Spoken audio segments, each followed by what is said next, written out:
Hi, hello, ನಮಸ್ಕಾರ. ಎಲ್ಲರಿಗೂ Mamata food ಕೋರ್ಟ್ಗೆ ಸ್ವಾಗತ. ನಾನು ಇವತ್ತು ಪ್ರೋಟೀನ್ ಲಡ್ಡು ಮಾಡ್ತಾ ಇದ್ದೀನಿ, ಡ್ರೈ ಫ್ರೂಟ್ ಲಡ್ಡು. ಬನ್ನಿ ನೋಡೋಣ ಹೇಗೆ ಮಾಡೋದು ಅಂತ. ನಾನು ಈ ಕಪ್ ಅಳತೆಯಲ್ಲಿ ತಗೊಂಡಿದ್ದೀನಿ. ಇದು ಅರ್ಧ ಕಪ್ಪು. ನೀವು ಯಾವ ಬಟ್ಲ ತಗೊಳ್ಬೋದು ಅಳತೆಗೆ. ಇದು ನಾನು ಅರ್ಧ ಕಪ್ಪಷ್ಟು ಬಾದಾಮಿ ತಗೊಂಡಿದ್ದೀನಿ, ಅರ್ಧ ಕಪ್ಪಷ್ಟು ಅಕ್ರೋಟ್ ತಗೊಂಡಿದ್ದೀನಿ, ಅರ್ಧ ಕಪ್ಪಷ್ಟು ಗೋಡಂಬಿ ತಗೊಂಡಿದ್ದೀನಿ, ಅರ್ಧ ಕಪ್ಪಲ್ಲಿ ಅರ್ಧ ದ್ರಾಕ್ಷಿ ತಗೊಂಡಿದ್ದೀನಿ, ಅರ್ಧ ಕಪ್ಪಲ್ಲಿ ಅರ್ಧ ಪಿಸ್ತಾ ತಗೊಂಡಿದ್ದೀನಿ, 3 ಸ್ಪೂನಷ್ಟು ಕುಂಬಳಕಾಯಿ ಬೀಜ ತಗೊಂಡಿದ್ದೀನಿ, 3 ಸ್ಪೂನಷ್ಟು ಬಿಳಿ ಎಳ್ಳು ತಗೊಂಡಿದ್ದೀನಿ, ಅಂಜೂರ ಇದು ಅರ್ಧ ಕಪ್ ತಗೊಂಡಿದ್ದೀನಿ. ಇದು ವಾಟರ್ ಮೆಲನ್ ಸೀಡ್ಸು, ಕರ್ಬೂಜ ಹಣ್ಣು ಬೀಜ ಒಂದು 3 ಸ್ಪೂನ್ ತಗೊಂಡಿದ್ದೀನಿ. ಬನ್ನಿ ನೋಡೋಣ ಹೇಗೆ ಮಾಡೋದು ಅಂತ. ಗಸಗಸೆಯನ್ನು ನಾವು 1-2 ಸ್ಪೂನ್ ತಗೊಳ್ಳೋಣ. ನಾನು ಲಡ್ಡು ಮಾಡೋಕ್ಕೆ ಸಕ್ಕರೆ ಬಳಸ್ತಾ ಇಲ್ಲ. ಇದು ಖರ್ಜೂರ ತಗೊಂಡಿದ್ದೀನಿ, ಪೈನ್ ಖರ್ಜೂರ. ಇದು ಬೀಜ ಎಲ್ಲ ತೆಗೆದ್ಬಿಡ್ಬೇಕು. ಇದು ನಾನು ಬೀಜ ಇಲ್ಲದೇ ತಗೊಂಡಿದ್ದೀನಿ. ಬೀಜ ಬಂದರೆ ನೀವು ಮಧ್ಯದಲ್ಲಿ ಕಟ್ ಮಾಡಿಬಿಟ್ಟು ಬೀಜ ತಗೊಳ್ಬೋದು. ಇದು ನಾನು 250 ಗ್ರಾಮ್ ಅಷ್ಟು ಖರ್ಜೂರ ತಗೊಂಡಿದ್ದೀನಿ. ಬನ್ನಿ ನೋಡೋಣ ಹೇಗೆ ಮಾಡೋದು ಅಂತ. ಈಗ ನಾವು ಬಾದಾಮ್ ಕಟ್ ಮಾಡ್ಕೋಬೇಕಾಗತ್ತೆ. ಒಂದರಲ್ಲಿ ಒಂದು 4 ಪೀಸಷ್ಟು ಮಾಡಿ ಈ ಥರ ಎಲ್ಲ ಕೂಡ ಎಲ್ಲ ಡ್ರೈ ಫ್ರೂಟ್ ಏನಿದೆ ಎಲ್ಲ ಈ ಥರ ಕಟ್ ಮಾಡ್ಕೋಬೇಕು. ನಾವು ಈ ಥರ ಕಟ್ ಮಾಡ್ಕೊಂಡು ಬರ್ತೀನಿ ನಾನೆಲ್ಲನೂ. ನೋಡಿ, ಇಲ್ಲ ಕೈಯಲ್ಲಿ ಈ ಥರ ಮಾಡ್ಕೊಳ್ಬೋದು. ನೋಡಿ, ಈ ಥರ ಕಟ್ ಮಾಡ್ಕೋಬೇಕು. ಒಂದರಲ್ಲಿ 4 ಪೀಸಷ್ಟು ಕಟ್ ಮಾಡ್ಕೋಬೇಕು. ಇದು ನಾನು ಎಲ್ಲ ಡ್ರೈ ಫ್ರೂಟ್ ಕೂಡ ಈ ಥರನೇ ಕಟ್ ಮಾಡ್ಕೊಂಡು ಬರ್ತೀನಿ. ನೋಡಿ, ನಾನು ಬಾದಾಮಿ ಎಲ್ಲನೂ ಸಣ್ಣದಾಗಿ ಕಟ್ ಮಾಡ್ಕೊಂಡು ಬಂದಿದ್ದೀನಿ. ಮತ್ತು ನೋಡಿ, ಅಂಜೂರ ಕೂಡ ಸಣ್ಣದಾಗಿ ಕಟ್ ಮಾಡ್ಕೊಂಡಿದ್ದೀನಿ. ಇದು ಒಣಗಿದ ಕೊಬ್ಬರಿ ಅರ್ಧ ಬಟ್ಲು ತಗೊಂಡು ಮೇಲೆ ಸಿಪ್ಪೆ ತೆಗೆದ್ಬಿಟ್ಟು ಇದು ತುರ್ಕೊಂಡಿದ್ದೀನಿ. ನೀವು ಬೇಕಂದರೆ ಡೆಸಿಕೇಟೆಡ್ ಫೋಟೋ ಬರುತ್ತಲ್ಲ, ಅದು ಕೂಡ ಹಾಕ್ಕೊಳ್ಬೋದು. ನಾನು ಚಿಕ್ಕ ಜಾರ್ ತಗೊಂಡಿದ್ದೀನಿ. ಜಾರ್ಗೆ ಈ ಖರ್ಜೂರ ಎಲ್ಲ ಹಾಕ್ಬಿಟ್ಟು ನಾನು ಪೇಸ್ಟ್ ಥರ ಮಾಡ್ಕೊಂಡು ಬರ್ತೀನಿ. ನೀರು ಹಾಕ್ದೇ ರುಬ್ಕೋಬೇಕು. ಇದು ನೀರು ಹಾಕ್ದೇ ಹಾಗೆ ಗಟ್ಟಿಯಾಗಿ ಪೇಸ್ಟ್ ಆಗುತ್ತಲ್ಲ, ಆ ಥರ ಮಾಡ್ಕೋಬೇಕು ನಾವು. ನೋಡಿ, ಈ ಥರ ಪೇಸ್ಟ್ ಥರ ಮಾಡ್ಕೊಂಡಿದ್ದೀನಿ ನಾನು. ಇದಕ್ಕೆ ನೀರು ಹಾಕಿಲ್ಲ, ಹಾಗೆ ರುಬ್ಕೊಂಡಿದ್ದೀನಿ. ಈಗ ನೋಡೋಣ ಹೇಗೆ ಮಾಡೋದು ಅಂತ. ಈಗ ನಾನು ಸ್ಟವ್ ಅಂಟಿಸಿ ಬಾಣಲಿ ಇಟ್ಟಿದ್ದೀನಿ. ಬಾಣಲಿಗೆ 1-2 ಸ್ಪೂನಷ್ಟು ತುಪ್ಪ ಹಾಕ್ಕೊಳ್ಳೋಣ. 1-2 ಸ್ಪೂನು ತುಪ್ಪ ಹಾಕ್ಕೊಂಡಿದ್ದೀನಿ. ಮೀಡಿಯಮು ಫ್ಲೇಮಲ್ಲಿ ಇಟ್ಕೊಳ್ಳಿ. ಈಗ ಮೊದಲಿಗೆ ನಾವು ಬಾದಾಮಿ ಫ್ರೈ ಮಾಡ್ಕೊಳ್ಳೋಣ. ಬಾದಾಮಿ ಸ್ವಲ್ಪ ಲೇಟ್ ಆಗುತ್ತೆ ಫ್ರೈ ಆಗೋಕ್ಕೆ, ಅದಕ್ಕೆ 1-2 ನಿಮಿಷ ಬಾದಾಮಿ ಫ್ರೈ ಮಾಡ್ಕೊಳ್ಳೋಣ. ಒಂದಾದ್ಮೇಲೆ ಒಂದೊಂದು ಹಾಕಿ ಫ್ರೈ ಮಾಡ್ಕೋಬೇಕು.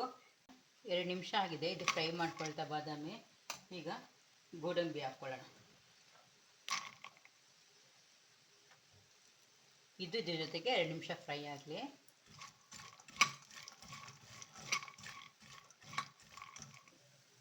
ಈಗ ನೋಡಿ, 1-2 ನಿಮಿಷ ಆಗಿದೆ. ಈಗ ನಾನು ಪಿಸ್ತಾ ಹಾಕ್ಕೊಳ್ತಾ ಇದ್ದೀನಿ. ಇದೊಂದೊಂದು ನಿಮಿಷ ಫ್ರೈ ಮಾಡ್ಕೊಳ್ಳಿ, ಯಾಕಂದರೆ ಎಣ್ಣೆ ಬಿಟ್ಕೊಂಡ್ಬಿಡುತ್ತೆ ಅಂತ ಅಷ್ಟೇ.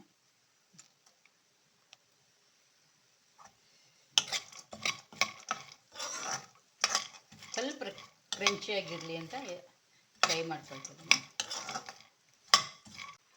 ಇದ್ರ ಜೊತೆಗೆ ವಾಲ್ನಟ್ ಕೂಡ ಹಾಕ್ತಾ ಇದ್ದೀನಿ. ಫ್ರೈ ಮಾಡ್ಕೊಳ್ಳಿ. ಎಲ್ಲ ಹಾಕೊಂದೊಂದು ನಿಮಿಷ ಇವಾಗ ಫ್ರೈ ಮಾಡಬೇಕು ಅಷ್ಟೇ.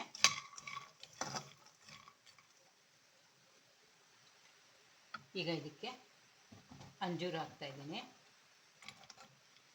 ಕಟ್ ಮಾಡ್ಕೊಂಡಿದ್ದಲ್ಲ ಅಂಜೂರ.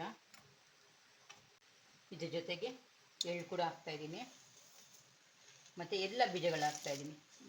ಪಂಪ್ಕಿನ್ ಸೀಡ್ಸ್ ಕೂಡ ಹಾಕ್ತಾ ಇದ್ದೀನಿ. ಹಾಗೆ ಫ್ರೈ ಮಾಡ್ಕೊಳ್ತಾ ಇರಿ, ಇಲ್ಲಾಂದರೆ ಕೆಳಗಡೆ ಸೀದೋಗ್ಬಿಡುತ್ತೆ.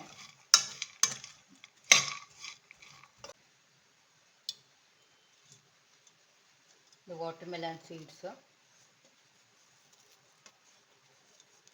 ಇದೆಲ್ಲ ಫ್ರೈ ಮಾಡ್ಕೊಳ್ಳೋಣ 1-2 ನಿಮಿಷ. ಕೊಬ್ಬರಿ ಲಾಸ್ಟಲ್ಲಿ ಹಾಕಬೇಕು. ಇದ್ರ ಜೊತೆಗೆ 1 ದೊಡ್ಡ ಸ್ಪೂನಷ್ಟು ಗಸಗಸೆ ಹಾಕ್ಕೊಳ್ತಾ ಇದ್ದೀನಿ. ಚಿಕ್ಕ ಸ್ಪೂನಲ್ಲಿ ಅಂದರೆ 2 ಸ್ಪೂನ್ ಹಾಕ್ಕೊಳ್ಳಿ. ನಾನು ದೊಡ್ಡ ಸ್ಪೂನಲ್ಲಿ 1 ಸ್ಪೂನಷ್ಟು ಹಾಕಿದ್ದೀನಿ. ಇದೆಲ್ಲ ಚೆನ್ನಾಗಿ ಫ್ರೈ ಆಗಿದೆ. ದ್ರಾಕ್ಷಿ ಬೇಕಂದರೆ ಹಾಕ್ಕೊಳ್ಳಿ, ಇಲ್ಲ ಅಂದರೆ ಸ್ಕಿಪ್ ಮಾಡ್ಕೊಳ್ಳಿ. ನಾನು ಹಾಕ್ತಾ ಇದ್ದೀನಿ. ಲಾಸ್ಟಲ್ಲಿ ಸ್ವಲ್ಪ ದ್ರಾಕ್ಷಿ ಹಾಕ್ಕೊಳ್ತಾ ಇದ್ದೀನಿ. ಸ್ವಲ್ಪ ಹುಳಿ ಬರುತ್ತೆ ಅಂತ ಒಬ್ಬೊಬ್ರು ಹಾಕೋದಿಲ್ಲ, ದ್ರಾಕ್ಷಿ ಹಾಕಿದ್ರೆ ಚೆನ್ನಾಗಿರುತ್ತೆ. ಕೊಬ್ಬರಿ ಹಾಕ್ಕೊಂಡಿದ್ದೀನಿ. ಇದೇ ಬಿಸಿಗೆ ಸ್ವಲ್ಪ ಫ್ರೈ ಆಗಿಬಿಡುತ್ತೆ. ಕೊಬ್ಬರಿ ಹಾಕಿರೋದಿನ ಸ್ಕಿಪ್ ಆಗಿಬಿಟ್ಟಿದೆ.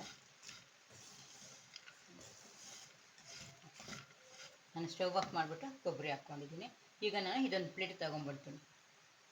ಈಗ ನಾನು ಅದೇ ಬಾಣಲಿಗೆ ಮತ್ತೆ 1-2 ಸ್ಪೂನಷ್ಟು ತುಪ್ಪ ಹಾಕ್ಕೊಳ್ತೀನಿ.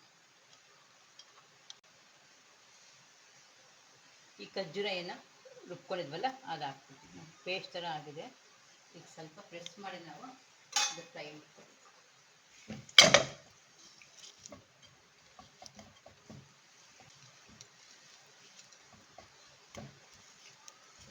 ಸ್ವಲ್ಪ ಮೆಲ್ಟ್ ಆಗಲಿ. ಇದು ಬಿಸಿ ತಾಗದು ನೋಡಿ, ಬಿಸಿ ಆದರೆ ಎಲ್ಲ ಮೆಲ್ಟ್ ಆಗಿಬಿಡುತ್ತೆ.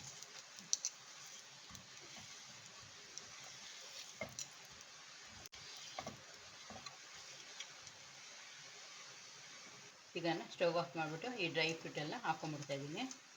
ಹಾಕ್ಬಿಟ್ಟು ಎಲ್ಲ ಮಿಕ್ಸ್ ಮಾಡ್ಕೊಂಬಿಡೋಣ.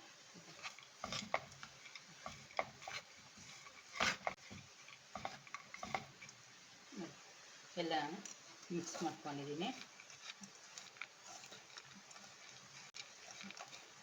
ಚೆನ್ನಾಗಿ ಮಿಕ್ಸ್ ಮಾಡ್ಕೋಬೇಕು, ಎಲ್ಲ ಕಡೆ ಅಂಟಬೇಕು.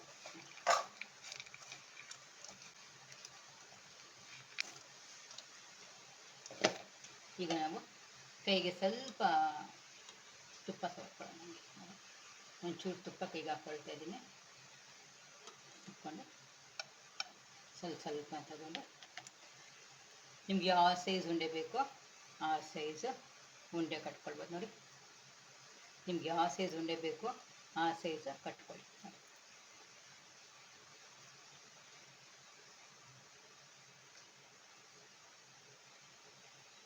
ಸ್ವಲ್ಪ ಕೈಗೆ ತೇವ ಮಾಡ್ಕೊಂಡು ಸ್ವಲ್ಪ ಕೈಗೆ ತುಪ್ಪ ಹಾಕ್ಕೊಂಡು ಇಷ್ಟಿಷ್ಟಪ್ಪ ಲಡ್ಡು ಮಾಡ್ಕೊಳ್ಳಿ.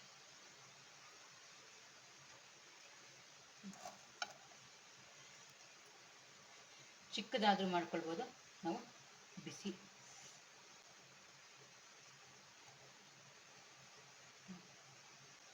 ಈ ಥರ ಮಾಡ್ಕೊಳ್ಳಿ. ಆಗ ಸ್ವಲ್ಪ ತುಪ್ಪ ಸೋರ್ಕೊಂಡು ಕೈಗೆ ಮಾಡ್ಕೊಳ್ಳಿ. ಚೂರು ತಗೊಂಡು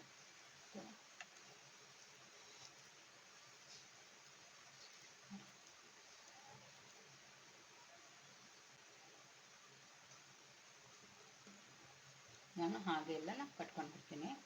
ಎಲ್ಲ ಕೂಡ ಮಿಕ್ಸ್ ಮಾಡಿಕೊಂಡು ನಾವು ಲಡ್ಡು ಕಟ್ಕೋಬೇಕು.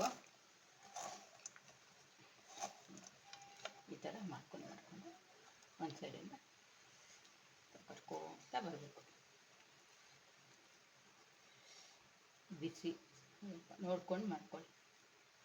ಹಾಗೆ ನಾನು ಎಲ್ಲ ಕಟ್ಕೊಂಡು ಬಿಡ್ತೀನಿ. ನೋಡಿ, ಪ್ರೋಟೀನ್ ಲಡ್ಡು ನೋಡಿ ಎಷ್ಟು ಬೇಗ ಆಯಿತು. ಎಲ್ಲ ಕಟ್ ಮಾಡ್ಕೊಂಡು ಎಲ್ಲ ಇಟ್ಕೊಂಡ್ರೆ ಬೇಗ ಆಗಿಬಿಡುತ್ತೆ. ಹಾಗೆ ನಾನು ಎಲ್ಲ ಕಟ್ಕೊಂಡು ಬಿಡ್ತೀನಿ. ನೋಡಿ, ಡ್ರೈ ಫ್ರೂಟ್ಸು ಎಷ್ಟು ಬೇಗ ರೆಡಿ ಆಗುತ್ತೆ. ಎಲ್ಲ ಕಟ್ ಮಾಡಿ ಇಟ್ಕೊಂಡ್ರೆ ತುಂಬ ಬೇಗ ಆಗುತ್ತೆ. ಪ್ರೋಟೀನು ಚೆನ್ನಾಗಿರುತ್ತೆ. ಮಕ್ಕಳಿಗೆ ಯಾರು ಊಟ ಮಾಡಲ್ವೋ ಈ ಥರ ಕೊಟ್ಟರೆ ಸಕ್ಕರೆನೂ ಇರೋದಿಲ್ವಲ್ಲ ಇದರಲ್ಲಿ, ಬರೀ ನಾವು ಖರ್ಜೂರ ಹಾಕಿ ಮಾಡಿರೋದಲ್ವ. ಅದಕ್ಕೆ ಈ ಡ್ರೈ ಫ್ರೂಟು ಮಕ್ಕಳಿಗೆಲ್ಲ ತುಂಬ ಇಷ್ಟ ಆಗುತ್ತೆ. ಮಕ್ಕಳಿಗೆ ಪ್ರೋಟೀನ್ಸು ವಿಟಮಿನ್ಸ್ ಹೇರಳವಾಗಿದೆ ಇದರಲ್ಲಿ. ಏನಾದರೂ ಊಟ ಮಾಡೋಕ್ಕಾಗಿಲ್ಲ ಅಂದರೆ ಇದೊಂದು ಲಡ್ಡು ತಿಂದರೆ ಸಾಕು. ಯಾಕಂದರೆ ಎಲ್ಲ ಡ್ರೈ ಫ್ರೂಟು ಇದರಲ್ಲಿದೆ. ಬೆಳಗ್ಗೆ ಎದ್ದು ಇದೊಂದೆರಡು ಲಡ್ಡು ತಿಂದ್ಬಿಟ್ಟು 1 ಗ್ಲಾಸ್ ಹಾಲು ಕುಡಿದ್ರೆ ಡಯಟು ಆಗಿಬಿಡುತ್ತೆ. ತುಂಬ ಚೆನ್ನಾಗಿರುತ್ತೆ ಈ ಲಡ್ಡು.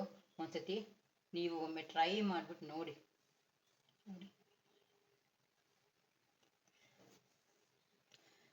ಸ್ವೀಟ್ ಅಂಗಡಿಯಲ್ಲಿ ಎಷ್ಟು ಕಾಸ್ಟ್ಲಿ ಇದು ನೋಡಿ, ಮನೇಲೇ ಮಾಡಿದ್ರೆ ಚೆನ್ನಾಗಿರುತ್ತೆ. ಟೇಸ್ಟ್ ನೋಡೋಣ. ನಾವೇ ಮನೆಯಲ್ಲಿ ಹೈಜೆನಿಕ್ ಆಗಿ ಮಾಡ್ಕೊಳ್ಬೋದು. ತುಂಬ ಚೆನ್ನಾಗಿರುತ್ತೆ. ಈ ಪ್ರೋಟೀನ್ ಲಡ್ಡು ನಿಮಗೆ ಇಷ್ಟ ಆದಲ್ಲಿ ಲೈಕ್ ಆ್ಯಂಡ್ ಶೇರ್ ಮಾಡಿ, ಸಬ್ಸ್ಕ್ರೈಬ್ ಕೂಡ ಮಾಡಿ. Thank you.